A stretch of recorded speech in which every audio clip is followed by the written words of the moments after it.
दुनिया की नजरों में धर्मात्मा बन सकते हो, लेकिन परमात्मा की नजरों में कभी धर्मात्मा नहीं बन सकते। ये 10 लक्षण धर्म भगवान की नजरों में, और भगवान की नजरों में तो छोड़ो, अपने आप की नजरों में धर्मात्मा बनने का अवसर प्राप्त हुआ करता है। एक बात याद रखना, दुनिया की नजरों में उठ गए और अपनी नजरों में गिर गए तो ऊंचाइयां ऊंचाइयां नहीं हुआ करती है। अपनी नजरों में उठिए। रंचक दगा बहुत दुखदानी, सुख पावे संतोषी। छल से क्या होगा? दूसरों को धोखा देना हकीकत में अपने आप को धोखा देना है। छल कपट पूर्ण व्यवहार नहीं रहे लक्ष्मी, अधिक छल कर कर्म बंद विशेषता। भय त्याग दूध बिलाव पीवे, आपदा नहीं देखता। आप समझते हैं कि छल कपट से सब कुछ मिलता है। एक बात याद रखो, जीवन में सफलताएं छल कपट से नहीं, जीवन में सफलताएं पुण्य के उदय से प्राप्त हुआ करती हैं। यदि पुण्य है तो सफलता है, छल कपट से नहीं मिलती है। दूसरों को छलने वाला, जो दूसरों को छलता है, छाले उसके सीने में पड़ते हैं। अहित तो अपनी आत्मा का होता है। छल कपट क्या होता है? बाहर से अपना दिखने वाला, भीतर से अपनी काट करने वाला छली कहलाता है, कपटी कहलाता है। और ऐसे लोगों से संसार भरा पड़ा है। संसार ही नहीं भरा पड़ा है, हमारा परिवार और रिश्ते नाते इस कपटपूर्ण व्यवहार से भरे पड़े हैं। मन में कुछ, मुंह में राम राम, भीतर कसाई का। राम नाम जपना, पराया माल अपना। मुंह में राम, बगल में छुरी, अपना काम बनता और भाड़ में जाए जनता। रघुपति राघव राजा राम, जैसा मौका वैसा काम। ध्यान रखना, विचार करें। ये छल कपट का व्यवहार, नियत खोटी। ये मत समझना कि जो मीठा बोल रहा है वो मीठा ही होगा। नमन नमन में फेर है, अधिक नमे बेईमान।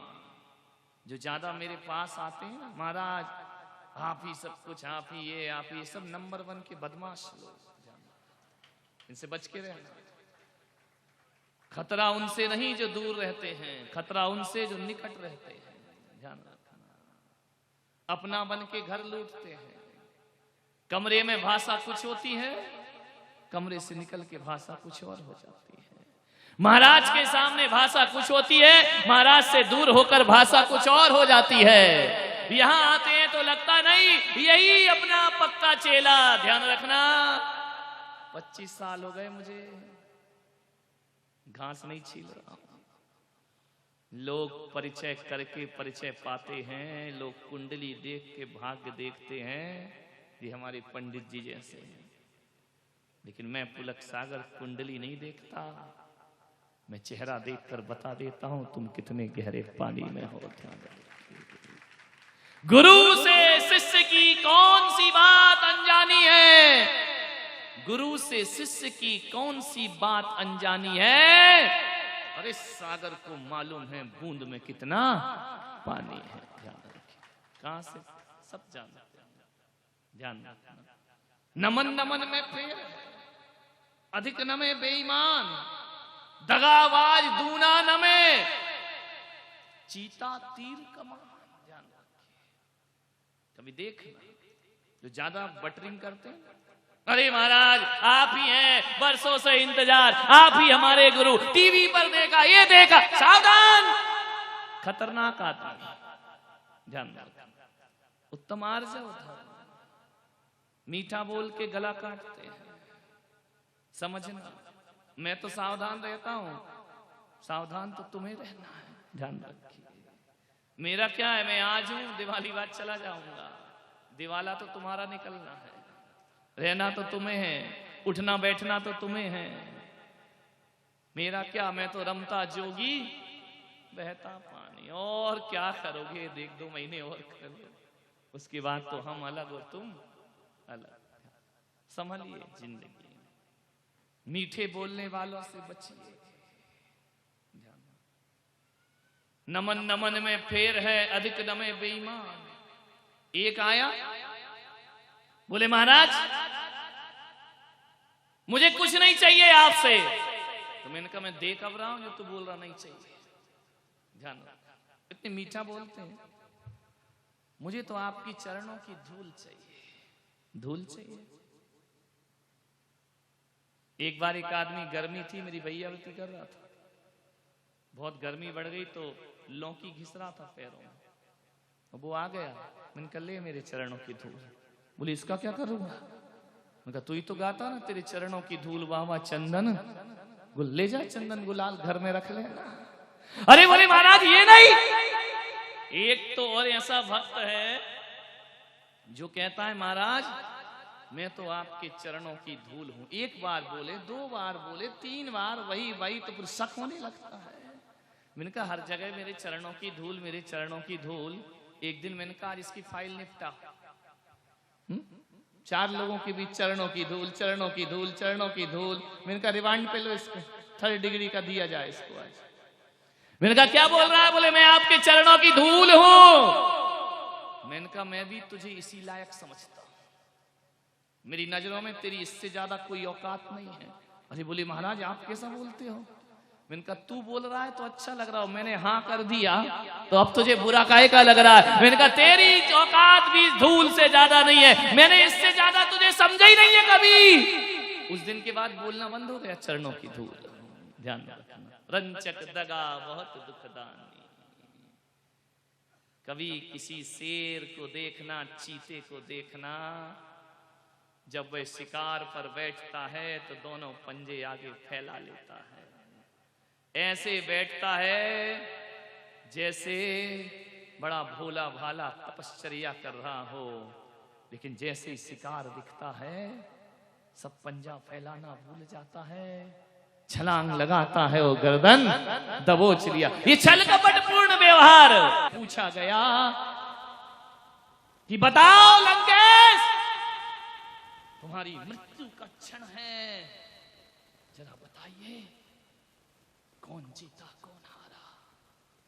रावण ने कहा राम जीत कर भी हार गए और रावण हार कर भी जीत गया। ये धर्म था उसके हृदय। बोले क्या मतलब? रामायण कहती है कि रावण ने कहा मैंने अपने जीते जी राम को लंका में पैर नहीं रखने दिया और मैं राम के जीते जी उनके बैकुंठ में पैर रखने जा रहा हूं। कौन जीता कौन हारा? मैं ही जीता हूं। रावण ने कहा यदि मैं सीता वापस लौटा देता तो राम ये तीर मेरे सीने में कभी ना मारते, और राम का तीर ना लगे तो रावण का उद्धार कैसे होगा? इतनी आस्था, इतना हृदय। राम एक बात याद रखना, जब तुम दुनिया से जाओगे तो तुम्हारे सामने कोई राम ना होगा, और आज मैं दुनिया से जा रहा हूं, मेरे सामने राम खड़े हुए हैं, मैं हार कर भी जीत। रावण कितना भी बड़ा पापी हो हृदय में धर्म को स्थान देता है, और यही वजह है अजमेर वालों, ऐसा धर्म को स्थान देने वाला नराधम व्यक्ति भी जिसके हृदय में धर्म होता है, आने वाले समय में जैनों का तीर्थंकर बन करके खड़ा हो जाया करता है। ध्यान रखिए, आप संसार में जिए, परिवार में जिए, घर में जिए, रिश्तों में जिए, व्यापार में जिए, धर्म को स्थान जरूर है। बिना धर्म के इंसान तेरी मुक्ति होने वाली नहीं है। 10 दिन की शिविर की साधना सीने में करुणा ना हो, सीने में दया ना हो, सीने में क्षमा ना हो तो व्यर्थ है ये सब, इससे कुछ होने वाला नहीं है। करुणामय हृदय रखिए, अन्यायी को सजा दीजिए, दंड दीजिए, लेकिन सीने में दया होना चाहिए। मान्यवर, प्रतिशोध की ज्वालाओं में मत झुलसो, दशलक्षण धर्म की आराधना करो अपने जीवन में, बहुत कुछ प्राप्त होगा। मान्यवर, बिल्कुल सरलता अपने जीवन में अर्जित करने का प्रयास करिए। राष्ट्रपति अमेरिका के हुए रूजवेल्ट 80 अपने राष्ट्रपति के पद पर सुशोभित, 80 साल की महिला उनसे मिलने आई, परमिशन मांगी कि महामहिम राष्ट्रपति महोदया, मैं 80 साल की बुढ़िया एक गुहार लेकर आई हूं तुम्हारे राष्ट्रपति भवन। संदेश पहुंचा, राष्ट्रपति महोदया ने पूछा कि कौन है दरवाजे पर। बोले 80 साल की बुढ़िया है, आपसे मिलना चाहते हैं। राष्ट्रपति महोदया ने, देखो विदेशी लोग, फिरंगी लोग, उन्होंने अपने सेवकों से कहा उन बूढ़ी मां से कहो वहीं रहे, मैं आकर उनसे मिलती हूं। आकर मिलती हूं? बोले मैं आके मिलूंगी। वो नहीं आए मेरे पास। बोले आप राष्ट्रपति हैं, आप कैसे मिलेंगे? बोले नहीं, मैं राष्ट्रपति भले हूं लेकिन इतना जानती हो, ध्यान रख, तीर कितना झुका होता है। तीर कमान को देखना, कमान इतनी झुकी, इतनी झुकी, इतनी झुक जाती है, अर्धचंद्राकार हो जाती है। लोग समझते हैं कमान बहुत विनम्र है, कमान बहुत नमन में जीती है, लेकिन जैसे तीर रखा जाता है वही झुकी कमान किसी के प्राण ले लिया करती है। और किसी चोर को देखना पुलिस के आगे इतना समर्पित हो जाता है, मैं कभी चोरी नहीं, गलती हो गई, अब ये अपराध नहीं हो, अदालत में समर्पित हो जाता है। लेकिन जैसे ही निकल के बाहर आता है, नाग अपना फण फिर से उठा लिया कर छली कपटी लो। ध्यान रखना, मीठा बोलेंगे, बहुत खतरनाक लोग। मंदिरों में बड़ी भीड़ है ऐसे लोगों की। हे भगवान, आप ही हे दाता, हे परमात्मा। गंगा गए तो गंगा दास, और जमुना गए तो जमुना, वहां गए तो वहां भी माथा रख दिया, यहां आए तो यहां भी रख दिया। मैंने कहा ना, रघुपति राघव राजा राम, जैसा मौका। आए दिन भगवान बदलते हो, आए दिन गुरु बदलते, आए दिन अपनी श्रद्धाएं बदलते हो। कैसे मिलेगा उत्तम आर्जव धर्म जीवन में? ध्यान रखिए, आए दिन बदल लेते। दौलत, पैसे, चंद रुपयों के खातिर आदमी बाप बदल लेता है। वक्त पड़े बाका तो गधे को कहें काका।